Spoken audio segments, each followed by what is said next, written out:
ስኳር በሽታ ያላችሁ ረመዳን ለመጾም ማድረግ ያለባችሁ ነገሮችን ላካፍላችሁ። ይህ ለመመለስ እንዲመች ስኳር ያላቸውን በሁለት ቦታ ከፍለን ብናይ ጥሩ ነው። ኢንሱሊን ወይም መርፌ የሚወስዱና ኢንሱሊን ወይም ደግሞ መርፌ የማይወስዱ ብለን መክፈል እንችላለን። ኢንሱሊን ወይም መርፌ የማያስፈልጋችሁ ከሆነ ማለትም ለስኳር በሽታው በክኒን ብቻ የምትታከሙ ከሆነ በጾም ምክንያት የሚያጋጥመው የስኳር መጠን መዋዠቅ አደጋው አነስተኛ ነው። በተለይ ሜትፎርሚን የሚባሉ መድኃኒት ብቻ የምትወስዱ ከሆነ ያለምንም ችግር መጾም ትችላላችሁ። መድኃኒቱን ባለው ለምሳሌ ጠዋትና ማታ ከሆነ በስሁርና በኢፍጣር ጊዜ የወሰዳችሁ ጾሙን መጾም ትችላላችሁ። ነገር ግን በሀገራችን በብዛት የሚገኘው ግሊበንክላማይድ ወይም ደግሞ ዳውኒል የሚባለው መድኃኒት በተጨማሪነት የምትወስዱ ከሆነ ስኳሮቹ የመውረድ እድሉ ከፍ ስለሚል ጥንቃቄ ማድረግ ያስፈልጋል። ያው ይህ መድኃኒት ከጾም ውጭም ባሉ ጊዜያትም ስኳርን የማውረድ አደጋው ከፍ ያለ እንደሆነ ይታወቃል። ይህን መድኃኒት የምትወስዱ ከሆነ ካሉት አማራጮች ውስጥ ምንድነው አንደኛው ለምሳሌ ግሊበንክላማይድ ወደ ሌላ የተሻሉ መድኃኒቶች አሉ። ለምሳሌ ግሊሚፒራይድ የሚባል መድኃኒት አለ፣ ወደዛ መቀየር ነው። ሌላው የመድኃኒቱ መጠን መቀነስ።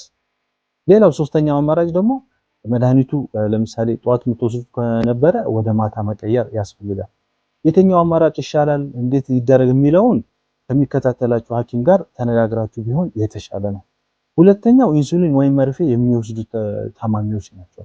እነዚህ ውስጥ አይነት 1 የስኳር በሽታ ያላቸውና አይነት 2 ኖሯቸው ደግሞ መርፌ የሚወስዱ ይካተታሉ ማለት ነው።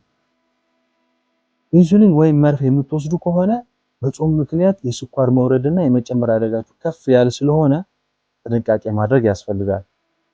መደረግ ከሚያስፈልጋቸው ነገሮች ውስጥ አንዱ ምንድነው? ለምሳሌ የቀኑ ከፍተኛ መጠን የሚወሰደው ብዙ ጊዜ መቼ ነው? ጠዋት ነው አይደለም? ስለዚህ በጾም ጊዜ ያው የምንበላው የምግብ መጠን በኢፍጣር ጊዜ ስለሆነ ወደ ማታ መቀየር ያስፈልጋል ማለት ነው።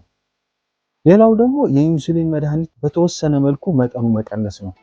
ያው እነዚህ ሁኔታዎችን ለመወሰን ግን አሁንም ቢሆን ከሚከታተላችሁ ሐኪም ጋር መነጋገር ያስፈልጋል። እንደ አንድ ቅድመ ሁኔታ መወሰድ ያለበት ነገር ምንድነው? ጾምን ለመጾም ስታስቡ ወይም ደግሞ ስትወስኑ የስኳር መጠናችሁ መቆጣጠር መቻላችሁን ማረጋገጥ ይኖርባችኋል። የስኳር መጠን መዋዠቅ የሚታይ ከሆነ ይህ ሁኔታ አስቀድሞ ማስተካከል ያስፈልጋል። ሌላው እንደ ቅድመ ሁኔታ ባይሆንም ግን በጣም እንዲደረግ የሚፈለገው ነገር ምንድነው?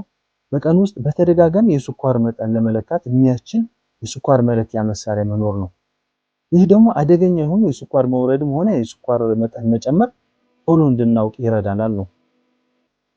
መለኪያው ካለ በቀን ቢያንስ 4 ጊዜ መለካት ብንችል ጥሩ ነው። ይህም ለምሳሌ ከኢፍጣር በፊትና ከኢፍጣር በኋላ እንደገና ደግሞ ከሱሁር በፊትና ከሱሁር በኋላ ቼክ እናደርጋለን ማለት ነው። መርፌ የምትወስዱ ከሆነ ደግሞ በቀን ኢቭን እስከ 7 ጊዜ መለካት ሊያስፈልግ ይችላል። በመጨረሻም በጾም ጊዜ የስኳር መጠን ከ70 በታች ከሆነ ወይም ደግሞ ከ300 በላይ ከሆነ ጾሙን ወዲያውኑ ማቋረጥ ያስፈልጋል።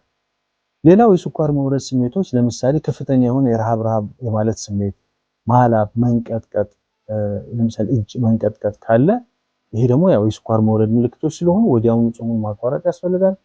ሌላው ደግሞ የስኳር መጠን ከፍተኛ ደረጃ እንደደረሰ የሚያመላክቱ ምልክቶች ካሉ ለምሳሌ ሽንት ማለት፣ ውሃ ጥም እና እንደዚህ ድካም አይነት ስሜቶች ካሉ ያው ስኳሩ ከፍ ያለ እንደሆነ ስለሚያመላክት ወዲያውኑ ጾሙን ማቆም ወይም ደግሞ ማቋረጥ ያስፈልጋል።